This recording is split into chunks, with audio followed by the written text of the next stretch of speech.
লোকসভা ভোটে ৮ রাজ্যে ৫৪ জন প্রার্থীর নাম ঘোষণা করল বিজেপি, যার মধ্যে রয়েছে রাজ্যের ১৭টি আসন। কলকাতা উত্তর থেকে লড়বেন রাহুল সিংহ, কলকাতা দক্ষিণের প্রার্থী তথাগত রায়, দমদমের প্রার্থী তপন শিকদার, বারাসত থেকে লড়বেন পিসি সরকার, হাওড়ার প্রার্থী জর্জ বেকার। এছাড়া রাজ্যের আরও কয়েকটি আসনে প্রার্থী ঘোষণা করেছে বিজেপি।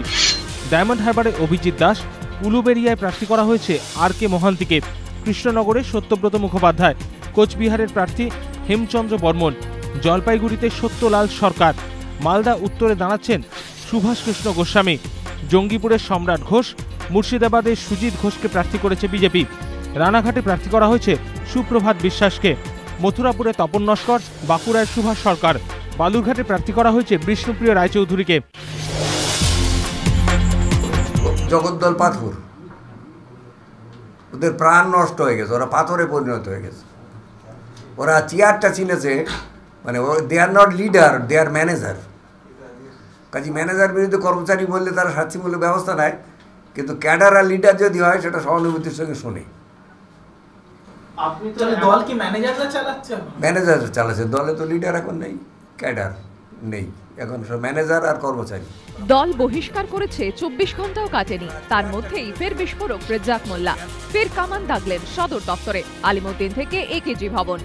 দলে থাকা অবস্থায় বুদ্ধদেব ভট্টাচার্যকে বারবার নিশানা করেছেন রেজ্জাক মোল্লা। দল থেকে বহিষ্কৃত হওয়ার পরও রেজ্জাকের সেই অভ্যাস অব্যাহত। তবে রেজ্জাক এও সাফ করে দিয়েছেন দল নয়, দলের নেতাদের ওপর তাঁর ক্ষোভ রয়েছে। তবে রেজ্জাক সাফ করে দিয়েছেন তাঁর সামাজিক ন্যায় বিচার মঞ্চ এবারে লোকসভা নির্বাচনে নয়, ২০১৬ বিধানসভা নির্বাচনেই লড়বে। নির্বাচন কমিশন সূত্রে পাওয়া ইঙ্গিত অনুযায়ী ১লা মার্চের প্রস্তুতি নিয়েও শেষ পর্যন্ত লোকসভা ভোটের দিনক্ষণ ঘোষণা হতে পারে ৮ই মার্চ। কারণ ৪ঠা মার্চ থেকে ৬ মার্চ পর্যন্ত বিদেশ সফরে থাকবেন প্রধানমন্ত্রী। বিমস্টেক সম্মেলনে যোগ দিতে মায়ানমার যাচ্ছেন তিনি। ৭ তারিখ তাঁর দেশে ফেরার কথা। সূত্রের খবর, ভোটের দিনক্ষণ যাতে তারপর ঘোষণা করা হয় সেজন্য নির্বাচন কমিশনের কাছে অনুরোধ এসেছে প্রধানমন্ত্রীর দপ্তর থেকে। সেক্ষেত্রে ৮ তারিখ ভোটের দিনক্ষণ ঘোষণা হতে পারে বলে রাজনৈতিক মহলে খবর। সূত্রের খবর, কমিশন চেয়েছিল এপ্রিল মাসের মধ্যে ভোট প্রক্রিয়া সম্পন্ন করতে। নিয়ম অনুযায়ী ভোটের বিজ্ঞপ্তি প্রকাশের ৪৫ দিনের মধ্যে ভোট করাতে হয়। সেক্ষেত্রে ১লা মার্চ বিজ্ঞপ্তি করা হলে এপ্রিলের ১৫ তারিখের মধ্যে প্রথম দফার ভোট করাতে হতো। বাকি দফাগুলোর জন্য আরও ১৫ দিন সময় থাকত কমিশনের হাতে। সেক্ষেত্রে মে মাসের তীব্র তাপদাহ শুরু হওয়ার আগেই ভোট প্রক্রিয়া শেষ হয়ে যেত। কিন্তু ভোটের দিনক্ষণ ঘোষণা ১ সপ্তাহ পিছিয়ে যাওয়া মানে ভোট প্রক্রিয়া শেষ হতে হতে মে মাসের প্রথম সপ্তাহ ছাড়িয়ে যাবে।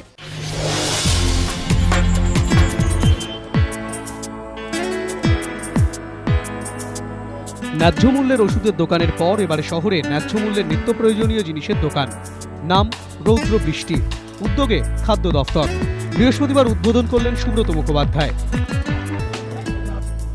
নিউ মার্কেটের রৌদ্র বৃষ্টিতে রাজ্য সরকারের বিভিন্ন নিগমে উৎপাদিত সামগ্রীর পাশাপাশি মিলবে ২৯টি বেসরকারি ব্র্যান্ডের পণ্য।